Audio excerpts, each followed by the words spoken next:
Hola, mi nombre es Carlos Daniel Fontalvo Cárdenas, estudiante de la Universidad Popular del Cesar, y en este video es sobre un repaso y sobre todo lo aprendido en el semestre de la asignatura Competencias Virtuales. Empecemos. Este primer corte fue un corte más sobre el aprendizaje y el uso de la tecnología, ¿verdad? Y lo importante que puede ser en el aprendizaje educativo y en nuestras vidas. Y lo esencial para facilitarnos en ciertas cosas, como en la información, en la comunicación, para proyectar una educación más creativa, más social, más dinámica, que sea entretenida y que sea autónoma para en el aprendizaje, ¿verdad? Pues estas herramientas eran las famosas TIC, TAC y TEC, pues para mí tenían un objetivo que era dejar un poco al lado esa educación tradicional, utilizando de buena manera para el aprendizaje de estas herramientas. Las TIC, tecnología de información y comunicación.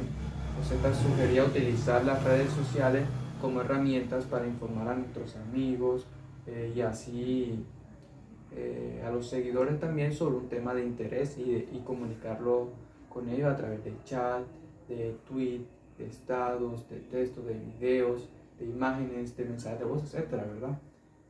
Con el objetivo de poderlo transferirlo de la información y poderlo procesar a través de estas redes.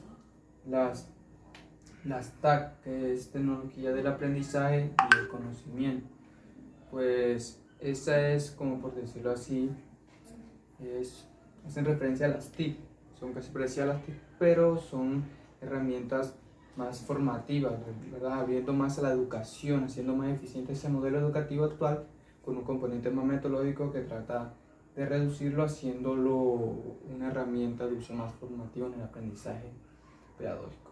Las TEP, tecnologías del empoderamiento y la participación, pues aquí los usuarios asumen el uso de las redes sociales como espacio para la participación ciudadana, mostrando una posición activa en la cual impulsan un cambio positivo frente a asuntos de interés y causas solidarias. En el transcurso del tiempo, de los días en las clases, nos enseñaron cómo pasar estas herramientas TIC a TAC y cómo saber si esas herramientas TIC también correspondían a las TAC. Pues debíamos evaluar esas herramientas para ver si encajaban en nuestro plan de estudio y en nuestra metodología didáctica, ¿cierto? Pues ver al fondo que no solo sea una herramienta normal, sino ver su manera de transmitir ese aprendizaje y esa enseñanza a través de sus funciones. Pues para ellos, nuestro docente, nuestro maestro nos mostró varios consejos y varias preguntas que nos podían servir útiles para comprobar si esas herramientas también eran TAC, como cuáles.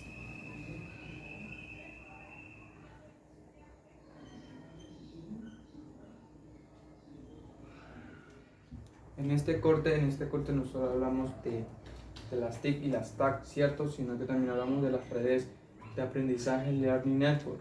Pues estas redes en línea tenían el objetivo producir en los participantes, compartir esa información, ¿verdad? Y colaborar con ellos para crear un mejor conocimiento. Pues de esa manera estas redes enriquecían la experiencia de aprendizaje en cualquier contexto de alguien, ya sea una educación formal, que era pues las escuelas, las universidades, y o en una educación no formal, pues era la formación profesional. Pues aunque este concepto de aprendizaje en red suscita al interés de diferentes actores de un ámbito más educativo, aún existen muchos interrogantes sobre cómo debe diseñarse el aprendizaje en la red para facilitarnos adecuadamente la educación y la formación. Pues ahí es donde entra nuestra famosa RENATA. Pues RENATA significa la Red Nacional Académica de Tecnología Avanzada. Pues esta red nacional investigaba sobre la educación en Colombia. Pues esta se conectaba y articulaba e integraba a la comunidad académica y científica, ¿cierto? En un sector productivo y en el Estado, ¿verdad? Pues entre sí y con el mundo. Pues para para en sí, con el objetivo de dar un mejor desarrollo en el conocimiento, la investigación, la educación y la innovación en el país. Pues debo aclarar que estas redes nacionales de investigación son únicas por país. Estas redes nacionales de investigación y educación tienen ese objetivo también de desarrollar en sí un mejor desarrollo tecnológico e innovación en ellos, con una velocidad ultra veloz, ¿cierto? De aprendizaje entramos a lo que es la computación grid, pues estas tecnologías grid de la información son esas tecnologías innovadoras que favorecen la interconexión de manera organizada y dispersa geográficamente, ¿cierto? Permitiendo la unión de distintos recursos que se aportan a través de ellas, transformándolo en un único recurso virtual, ofreciendo la ilusión de comportarse como una máquina distinta, única, mediante redes de comunicación de banda ancha y ultra alta velocidad. Pues ahí donde en la computación grid entra lo que es Grid Colombia, muy conocida en Colombia obviamente, pues es la que nos representa a nosotros. Pues esta quería lograr en un año ser la primera alternativa de computación distribuida en el país, ¿verdad? Y que se distribuyera a través de todas las universidades que estuvieran conectadas a Renata, ¿cierto? Pues ya sabemos qué objetivo tenía Renata y cómo se comporta. Pues que esta querían que se desarrollaran proyectos de computación distribuida a través de ella, no solo nacional, sino también internacional, ¿cierto? Haciendo que todas las universidades e instituciones de investigación hicieran uso de estas redes de tecnología avanzada y fomentar el uso de estas mallas computacionales como una herramienta para solucionar los problemas a nivel nacional e internacional, y así traer interés entre los estudiantes y docentes para desarrollar aplicaciones de alta carga computacional para resolver los problemas de impacto para el país. Bueno, ya pasando sobre estas tecnologías, pasamos a las bases de datos, a las bases de datos bibliográficas, perdón. Pues esas eran esas recopilaciones que se cogían en las publicaciones de contenido científico, técnico, ¿verdad? A través de esos artículos de revistas, libros, tesis y muchas más. Pues a través de ellos se encontraba el contenido temático que tenía como objetivo reunir toda la producción bibliográfica posible sobre un área de conocimiento. En cuanto a formato, las bases de datos se diferenciaban de manera referenciales y texto completo, pues en las referenciales contenían esas referencias bibliográficas en los documentos, pero no solo en documentos, sino que en algunos casos podía tener enlace de texto completo si la institución que la contrataba tenía suscripción con los editoriales de este contenido, como en algunos ejemplos en pantalla. En el texto completo, además de tener esas referencias bibliográficas, contenían los documentos al texto completo, ¿cierto? Como en lo que eran los artículos, los libros, las legislaciones, las normas, muchas cosas. Como ejemplo, las que ven en pantalla. Pues lo que eran las bases de datos bibliográficas se distinguían de dos maneras, que era temática y multidisciplinaria. Pues en la temática recogían publicaciones sobre sobre un área científica determinada, como era la medicina, la química, la física, ¿tá? Pues algunos ejemplos de quienes utilizaban esta temática. Las multidisciplinares pues se agrupaban en varias disciplinas científicas, pues como por ejemplo pueden ser las Scopus,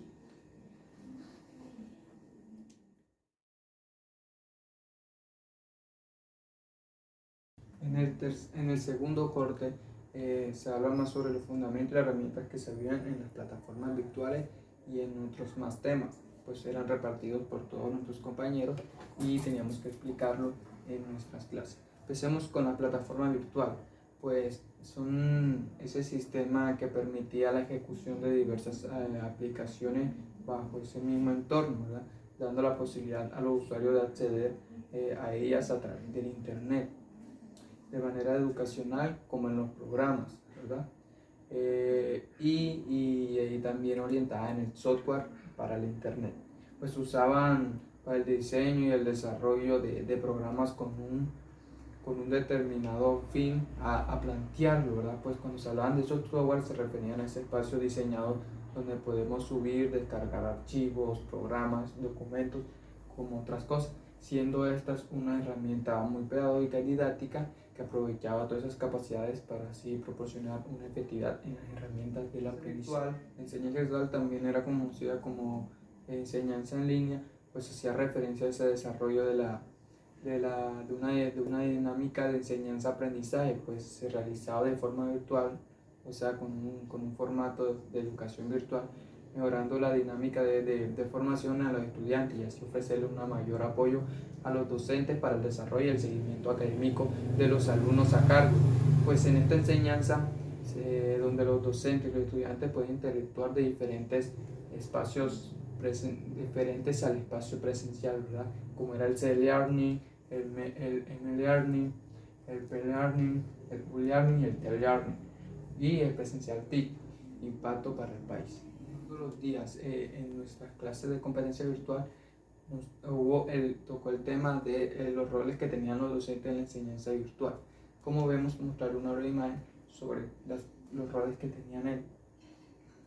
En ellos también encontrábamos, también se tenían que aplicar los roles que cumplían los estudiantes también en esta enseñanza virtual, pues para todos era algo un poco más nuevo y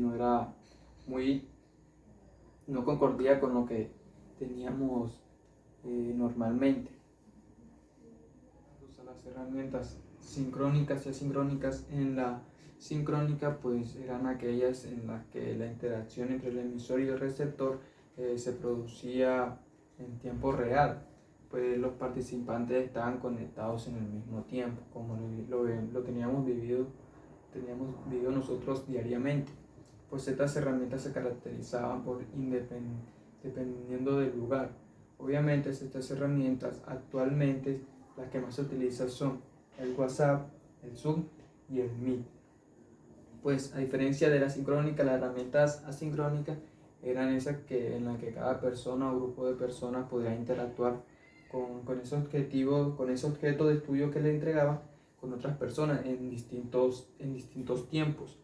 Y aún más, pues la sincronía en el aprendizaje significaba una cultura en el uso de ese tiempo sujeta a varias posibilidades en las que el sujeto podía aprender a través de esos programas de educación formales y no formales e informales que hoy se utilizan materiales educativos de todo tipo, aunque preferentemente con las TIC. Ahora pasemos a lo que es la comparación de los ambientes educativos presenciales y virtuales. Pues en los ambientes educativos presenciales serán esos conjuntos de interacción entre el estudiante y el docente, de las cuales se llevaba a cabo el proceso de enseñanza-aprendizaje, a través de una serie de estrategias que promovían un trabajo más colaborativo para la construcción del conocimiento y con ellos el desarrollo de competencias en los ambientes educativos presenciales, ¿verdad? Pues se caracterizaban por estar debilitadas en cuanto al espacio y el tiempo, pues la rigidez en los roles de los actores principales en el proceso educativo, así como la dependencia del alumno respecto a su docente. En el ambiente virtual, aquí el aprendizaje pues era un espacio que se creaba a través del internet para proporcionar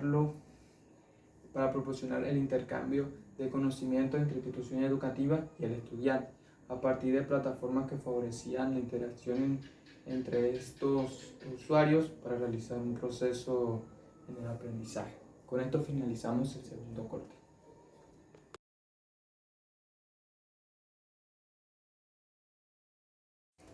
Bueno, pasando al tercer y último corte, hablaremos sobre el artículo científico y sobre el derecho de autor. En el artículo científico, pues, es un informe escrito, publicado, que describe los resultados originales de una investigación, ¿verdad? Que se escribe por otras personas, pero no tanto para el autor. Como característica de este artículo, se debe escribir en un lenguaje formal, pues su extensión es más amplia que la de un artículo de opinión. Pues en su lectura se incluye pruebas científicas que respaldan las hipótesis planteadas. Suele desarrollarse sobre un tema científico específico, muestra los resultados obtenidos sobre dicho tema, y los resultados deben ser válidos y fiables. Tienen la misión de aportar conocimiento al mundo al mundo pues más al académico, y debe mantener unas reglas de publicación. Pues las estructuras de este artículo científico son los títulos y autores, el resumen que está dividido, pues se puede decir de modo descriptivo, informativo, estructurado, la metodología, los resultados, la discusión y por último la referencia. Ahora pasando a lo que es derecho de autor, pues el derecho de autor es esa rama de la propiedad intelectual que reconoce en cabeza a los autores ciertas prerrogativas morales y patrimoniales sobre sus obras artísticas y literarias, que sean originales, ¿verdad? Y susceptibles, y al no ser divulgadas o producidas por cualquier medio. Pues este consiste en un poder jurídico que le corresponde a los autores para ejercer derechos de naturaleza moral y patrimonial sobre sus creaciones, ¿verdad? Pues los tipos de derechos de autor que hay son derecho moral y derecho patrimonial. Pues en el derecho moral es ese derecho personalísimo del autor que tiene como característica ser irrenunciable, y tener como finalidad proteger a la persona del autor a través de sus obras, ¿verdad? Pues el derecho moral no protege a todas las personas, sino a lo del autor, y lo hace a través de estos productos de su creación. Los derechos patrimoniales, pues, son los derechos que indolen la económica, ¿cierto? E implican para su titular la facultad de autorizar o prohibir la explotación de las obras. Pues estas características del derecho de autor pueden ser que es un derecho de prioridad y exclusividad, obviamente, que es un derecho a la protección de los datos de carácter personal, y que es un carácter independiente, compatible y acumulado. Muchas gracias. Con aquí finalizamos el video sobre la retroalimentación del semestre.